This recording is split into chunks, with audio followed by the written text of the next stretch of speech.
Ecclesiastes 7, 2 and 3. It is better to go in a house of mourning than a house of feasting, for this is the end of all men, and all living will lay it to his heart. Sorrow is better than laughter, for by sadness of contentance the heart is made better. You know, it's very hard to be drawn to the Lord and when everything's going our way, because we take pride in ourselves. But when we're weak, when we're broken, our relationship and our dependence on the Lord can grow. And because of that, it's better. Okay. Judges, no, yes, Judges 4:12 through 16.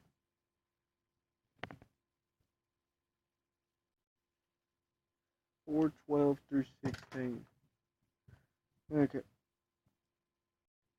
And they told Sisera that Barak, the son of Anaman, had gone up Mount Tabor.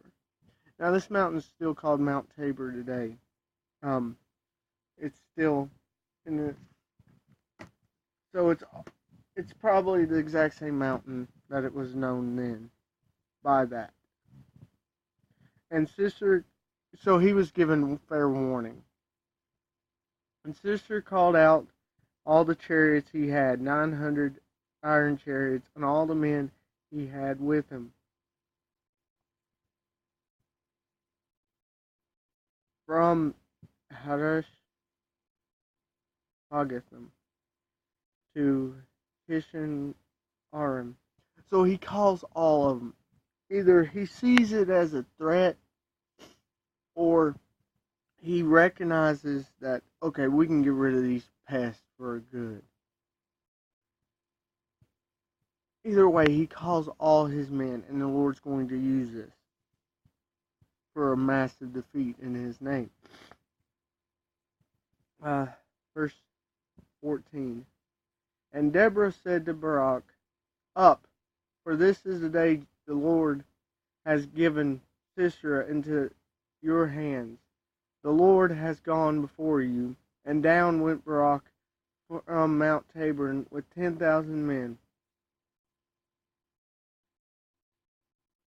Okay.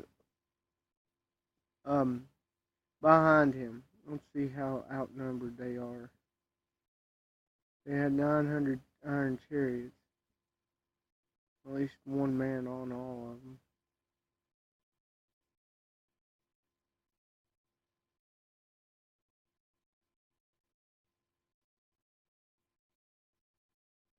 So these men are on chariots.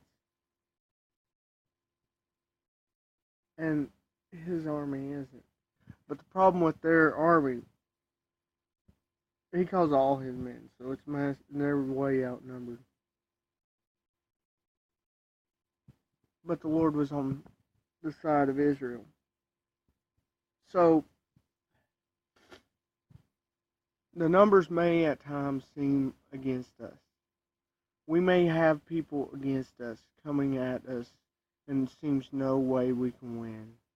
But with the Lord on our side, we can come through and become victorious. 15. And the Lord routed Sisera and all the chariots and all his army of sparing before Barak. And Sisera dismounted from his chariot and fled on foot. So God puts the fear in him. They're outnumbered, but God confuses them and puts fear in them.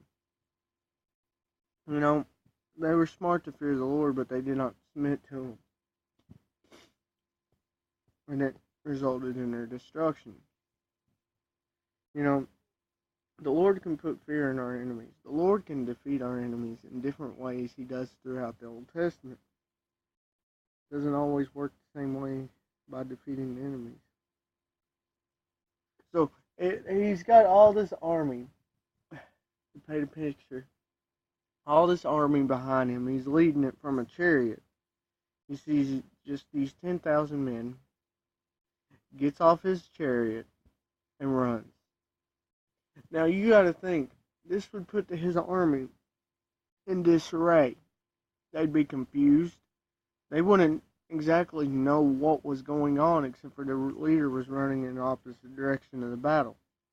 Verse 16.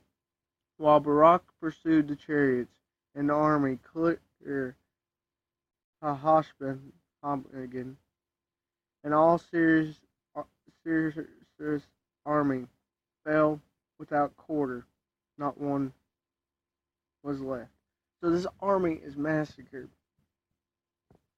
A huge victory that the Lord gives them. You know, when we trust in the Lord, even though it seems we may be defeated, even though it seems we're going into a losing battle, He'll bring the victory.